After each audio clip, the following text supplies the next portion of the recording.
Gotham Season 3, Episode 9, The Executioner.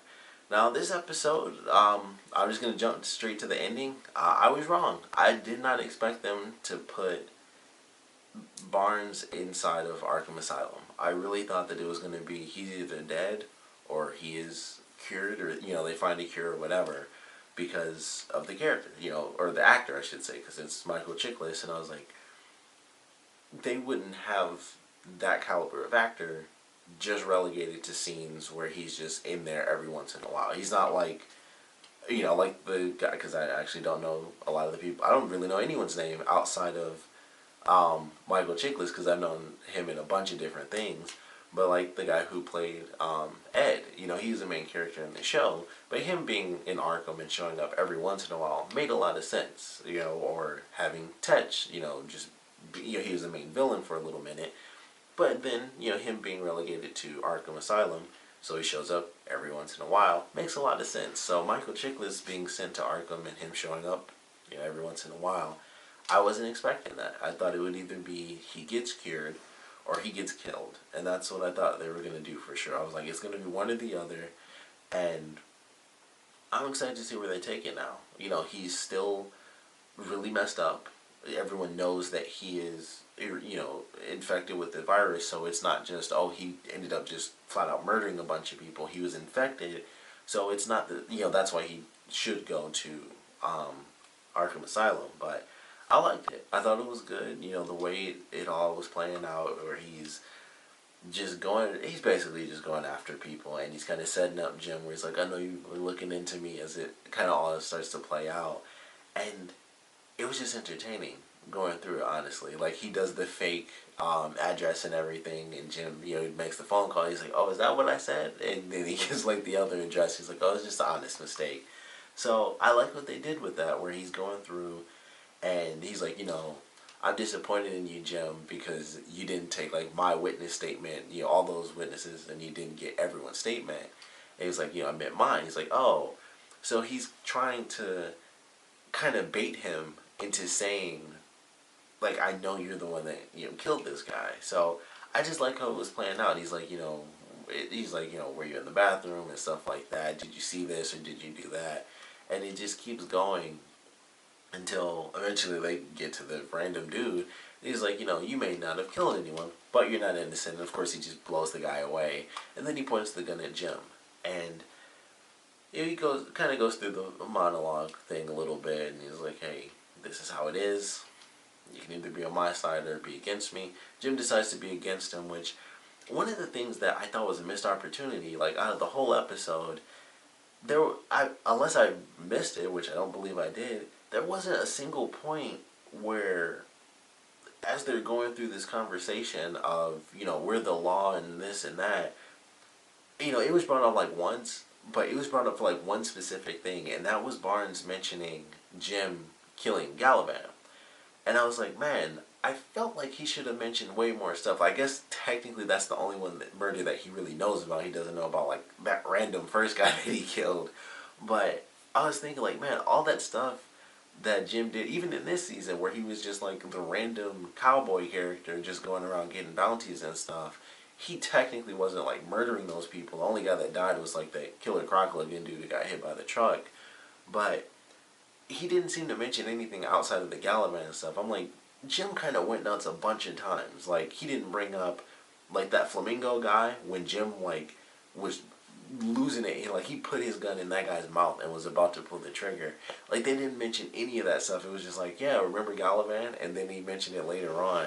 And I was like, Jim did so much stuff. I felt like he could have mentioned a million other things, but it was just the Galavan thing that he mentioned. I was like, oh, I felt like that was the one thing that was missing, was him just talking about, even if he hadn't killed people, Jim working so much outside of the law, even as a cop, all this stuff that he did that was a bit reckless, doing the vigilante thing for the, basically up until this episode, the whole season, this whole season has been him doing the vigilante thing.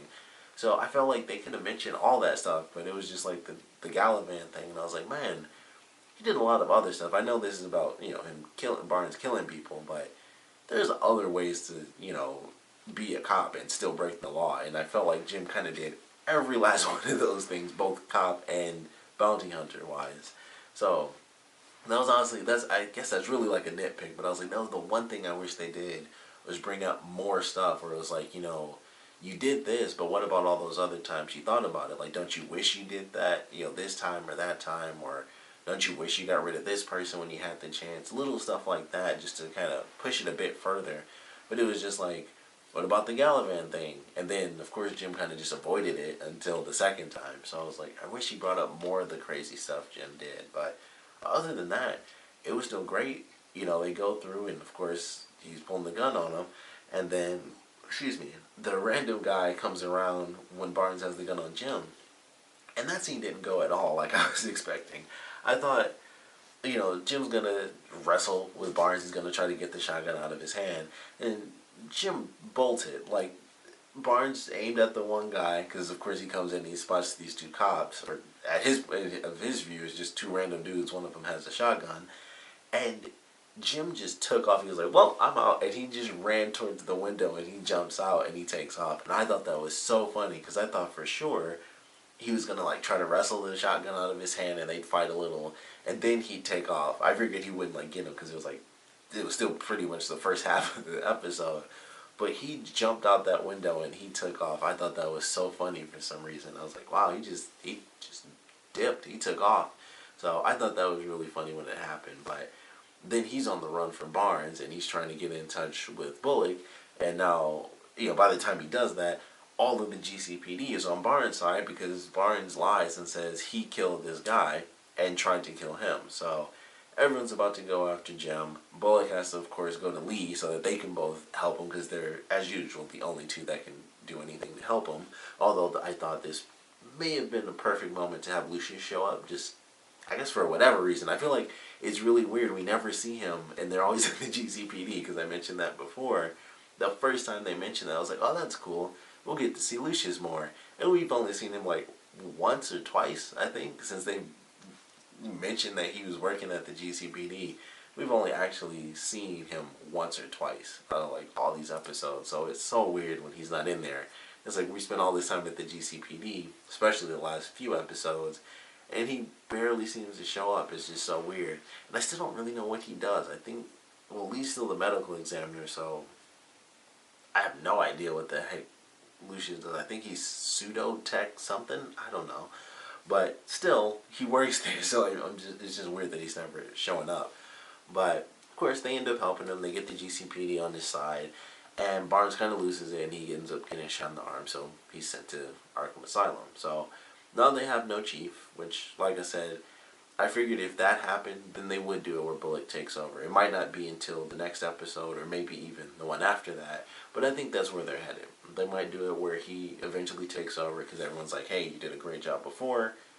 Why don't you do it again, even if you don't really want to?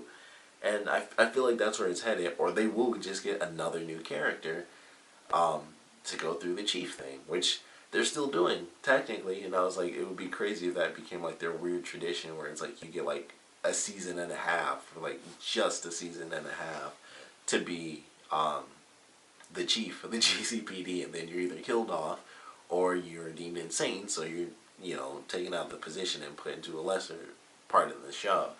So who knows where they're headed with that, but I thought that was a good storyline. We of course have Ivy in this one as well, and she randomly ended up getting herself involved with the Court of Owls, which I thought was interesting, because when it started off, I was like, who the heck are these people? I didn't think they worked for that guy. I was like, that seems a little extreme that he sent people with, like crossbows and stuff to, take out this young woman. So I'm like, I don't think they work for this guy. I didn't think that they'd find him dead, to be totally honest, when they went to his house. I didn't think he would be dead. I just thought we'd get a bit more explanation. And we kind of do, really, from the promo. I figured they were Court of Owls, but the promo flat out says, like, these are the Court of Owls. So, they say, I think that's technically the first time they actually mention the name as well. I think I've been saying it because I knew who they were, but I don't think they mention it until the promo, like the actual name of the group is the Court of Owls. So it's officially out there now, even though if you've been watching my reviews, I've been saying it since the beginning, because that's who they were. It's not that big of a deal, their name. But they come in, they got the crossbows and stuff with the like metal scorpion mask type deals from Mortal Kombat. And then there's this other guy who I don't believe was the masked man who has like the knife up his sleeve who looks like Kato. I don't think that was him outside of the mask. That seems like just a new person that they have. So I don't know if he's just supposed to be like the new face of it until they get back to like the older woman and stuff like that. But they had the two guys, and Ivy ends up going back to to Kat, or I'm forgetting her freaking name, Selena. And Bruce comes in, and they have their whole thing where they have to run and escape these guys, and they get to his house, and it's like, what the heck do we do with this key? So now there's a key inside of a freaking jade jewel, and it goes to something. So I'm excited to see what that's supposed to unlock, or what mysteries it's supposed to unfold for us. But it seems pretty cool. So we have the Court of Owls chasing them down for this key, and of course that probably two birds one stone sort of thing, because now they have the clone. So it's like, well, great, we'll just go to his house, because of course they find the little newspaper clipping in Selena's house. And it's like, oh look, she has this paper of Bruce. Well, then she must know Bruce, which it's TV, so of course that connection makes a lot of sense. In real life it wouldn't make any sense, but at the same time, why would she have that? So I guess it actually makes sense, whether it's TV logic or real life logic. It's like, alright, it's about as close to elite as you can get, might as well check up on it, since they want to kill him anyway. It kind of works for them. So of course they're going to be attacking the mansion. All of the next episode seems insane, because of course the other story in this one is Ed being depressed that Isabella has died, and then he does his Riddler thing. He goes to the scene of her death, and that led to something. Honestly, I wasn't expecting it. I thought it would just be him sad, and I'm like, there's gonna be something. Something's gonna happen with her dying. But he goes, and it's like, they thought she was asleep at the wheel, and then it's like, she's only 4 blocks away. How would she would be that tired? No one's that tired leaving their house and fall asleep 4 blocks away. He finds the blind guy, who he said was extremely fragrant, which I thought was a great line. And he says, he heard her screaming for help, and there are no skid marks and stuff like that. So he believes that Butch, of course, is the one that did this. He searched the car and found that the brake lines were cut. So he believes Butch is the one that killed Isabella to get revenge for outing him, or fake outing him, really. So I don't know how this is going to play out. I've been saying that for a while now, but it just keeps getting better, honestly, as like new layers get added onto this whole element of, Penguin wanting to be with Ed, and Ed wanting to be with Isabella, and now that going to the next level of her dying, which that was another thing. I wasn't too sure that she really died. I was like, the way they kind of cut it was like, that could easily be where she died, but it's also TV. She could have passed it and survived, or whatever, tried to crawl away or something, something. But it was, she's just officially gone. But now it's gotten to the next level of the lie, where he's like, I think it's Butch, and of course Penguin's like, well, that makes perfect sense. So now we have to find him, and we'll take him down because I'm here for you.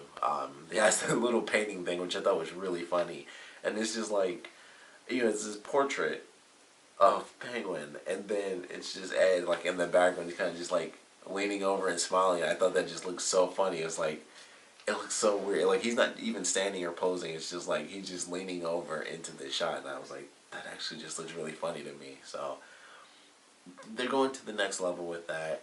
It seems to be that things are getting a little bit closer to the truth in the next episode, based on the promo, because Barbara shows up and she points a gun at Penguin, or at least that's how they made it. They edited it to look. So they want some answers. Tabitha and Butch go missing. Seemingly Ed was there, and he was like electrocuting one of them, or shocking one of them. And I'm excited to see what happens. They're already, Butch is already mad at him in general. So even without the, the torturing, because of the, him, Ed, assuming that Butch was the one that did it, Butch is still going to be pissed. Even pre-torture, he's going to be mad at Ed and probably want him dead. So I don't know how that's going to play out, but he might learn the truth. Ed might figure out that Penguin did it in this, in the next episode, or it might be the one after. But there's a lot of stuff going down in this next episode. There seems to be a ton of stuff with the Court of Owls kind of going full force on Bruce and Selena and Ivy trying to get this key. So there's just a lot there. And, Bruce actually gets some answers from the one guy. He's like, the Court of Owls and stuff like that. So there are a million different things that appear to be happening based on the promo. It was a fairly exciting promo. So I'm looking forward to this next episode. But I really enjoyed this one. I'm excited to see where they take it. Of course, definitely want to know what you guys thought about this one. So please comment below. Let me know your favorite parts, at least favorite parts. And I want to know what you guys thought about them putting Barnes in Arkham Asylum. Like, are they going to get a new chief? Is Bullock going to take over? I want to know your theories on that. I definitely want to know your theories on what in the world this key is going to unlock for us. That's like a grand theory, but it's obviously going to be something crazy and big. It might even lead to something for the next season. I doubt it because we're so early into this one, but it's such a huge, secret with it being like a key inside of a locket sort of deal. Or not even inside of a locket, it was just flat out inside of a jade jewel. So there's a big element to that. There's some sort of super secret. So want to know your guesses on that. If it's, it could be, Court of Owls related, something I can't really think of at the moment.